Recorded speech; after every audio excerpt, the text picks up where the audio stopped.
네, 오늘 태웅 이야기 좀 해볼까 하는데요. 벌써 40년 된 뭐랄까 단조 전문 기업이죠. 특히 요즘 그 신재생 에너지 또 차세대 원전 이런 쪽에서 성과가 좋더라고요. 소재부터 완제품까지 그냥 쭉 다 만드는 일괄 생산 체제 이게 진짜 강점이고요. 지금 매출에서 제일 큰 게 풍력인데 한 45% 정도 됩니다. 원래 육상 쪽 하다가 아시겠지만 중국 경쟁이 너무 심해지니까 해상 풍력으로 딱 틀었는데 이게 아주 제대로 먹혔어요. 특히 그 바다에 세우는 거대한 기둥, 모노파일이라고 하죠. 이 하부 구조물 수요가 2028년이면 지금보다 2배 이상 늘어날 거라는 전망이에요. 근데 이걸 제대로 만드는 데가 전 세계 몇 군데 없어요. 스페인, 중국, 그리고 바로 이 태웅. 특히 우리나라는 뭐 거의 태웅이 독점 공급하는 구조거든요. 그래서 2027년쯤 가면 공급 부족, 그러니까 쇼티지가 올 수 있다. 그래서 마진도 더 좋아질 거다. 이런 기대가 큰 거죠. 실제로 작년 4분기에만 벌써 528억 수주했고 올해 영국 쪽 해상풍력 수주도 이제 막 시작돼서 거기도 한 600억 정도 더 붙을 것 같아요. 그럼 올해 말 가면 수주 잔고가 한 1,800억 정도 될 수 있다는 계산이 나오고요. 그리고 중요한 게 그 핵심 설비 있잖아요. 링밀. 그거 업그레이드하는 게 올해 말에 끝나거든요. 그럼 생산성이 확 좋아져요. 재가열 덜해도 되니까 연료비도 한 2% 아끼고 그럼 내년부터는 풍력 매출이 30%나 뛸 수 있다. 뭐 이런 분석입니다. 네, 그 해상풍력 쪽 전망 뭐 좋은 건 사실입니다. 근데 너무 좋게만 볼 건 또 아닌 것 같아요. 아시다시피 풍력 프로젝트들이 워낙 돈이 많이 들잖아요. 근데 2023년 작년 상반기까지 고금리 때문에 자금 조달이 다들 어려웠어요, 사실. 작년 한 9월쯤 미국 금리 인하 기대감 나오면서 겨우 좀 숨통 트인 건데 글쎄요, 앞으로 금리가 또 어떻게 흔들릴지 모르는 거잖아요. 이 변동성 위험은 여전하다는 거죠. 그러다 보면 프로젝트가 뭐 지연되거나 심하면 엎어질 수도 있는 거고요. 그리고 그 말씀하신 링민 설비 효과요?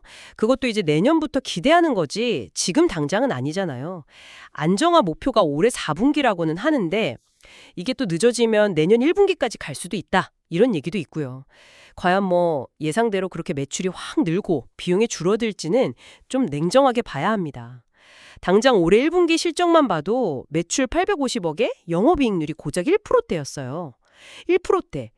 2분기에 좀 나아져서 한 2, 3% 된다 쳐도 연간 목표가 5에서 7%인데 아직 갈 길이 멀어 보입니다, 솔직히.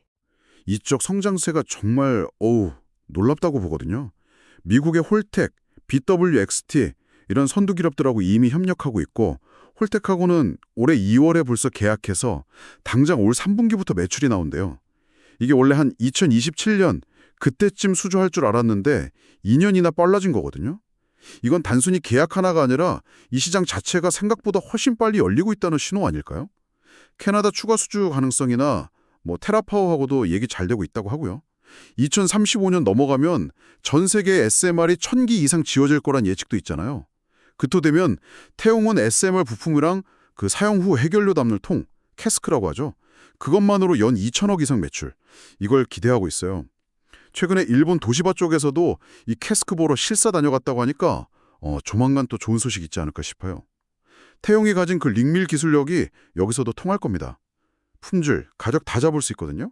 중국 업체들은 또 에너지 안보 이슈 때문에 들어오기 어렵고요. SMR 뭐 미래 먹거리인 건 맞죠. 중요한 분야입니다. 근데 그 시점을 조금 더 현실적으로 볼 필요가 있어요.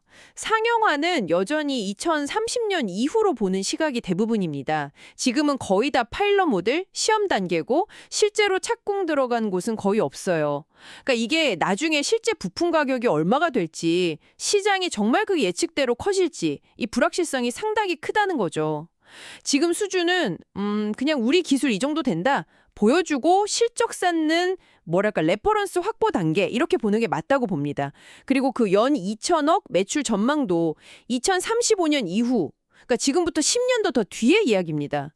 너무 먼 미래죠. 당장 내년부터 캐스크 매출이 좀 나온다고 해도 전체 매출에서 원전 비중은 한 10% 수준일 거다. 이게 일반적인 예상이고요. SMR이 진짜 회사 돈 벌어주는 핵심 사업이 되려면 시간이 꽤 필요하다는 점은 생각해야 합니다. 그때까지는 결국 기존 사업이 받쳐줘야 하는데 조선 분야는 뭐 일본 경쟁사 없어져서 반사의 기대는 있지만 결국 조선업 경기 따라갈 수밖에 없잖아요. 또 산업 플랜트 쪽은 유가 변동성에 민감하고요. 맞아요. 기존 사업도 당연히 중요하죠.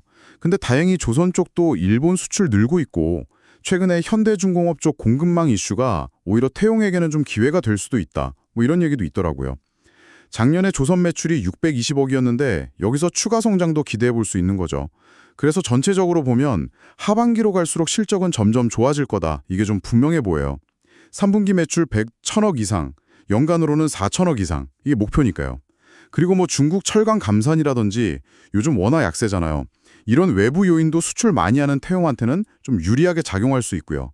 해치를 안 한다고 하더라고요. 환율이 뭐 단기적으로 유리할 수는 있겠죠. 근데 그 변동성 자체가 경영에는 부담이 될 수밖에 없어요. 원재료인 고철, 철 스크랩 가격 변동도 매출이나 수익성에 바로바로 영향을 주고요. 결국은 이런 외부 환경 변화에 실적이 상당히 민감하게 움직이는 구조다. 이 점을 간과하면 안 됩니다.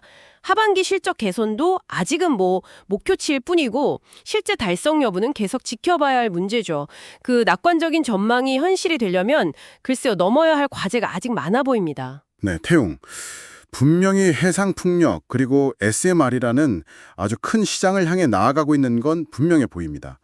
그동안 쌓아온 기술력, 또 선제적인 투자가 이제 곧 빛을 볼 시점이 다가오는 것 같다는 생각도 들고요. 하지만 그 과정에서 단기적인 실적이라는 현실적인 부담감, 또 거시경제의 불확실성이라는 안개를 헤쳐나가야 하는 과제도 안고 있습니다.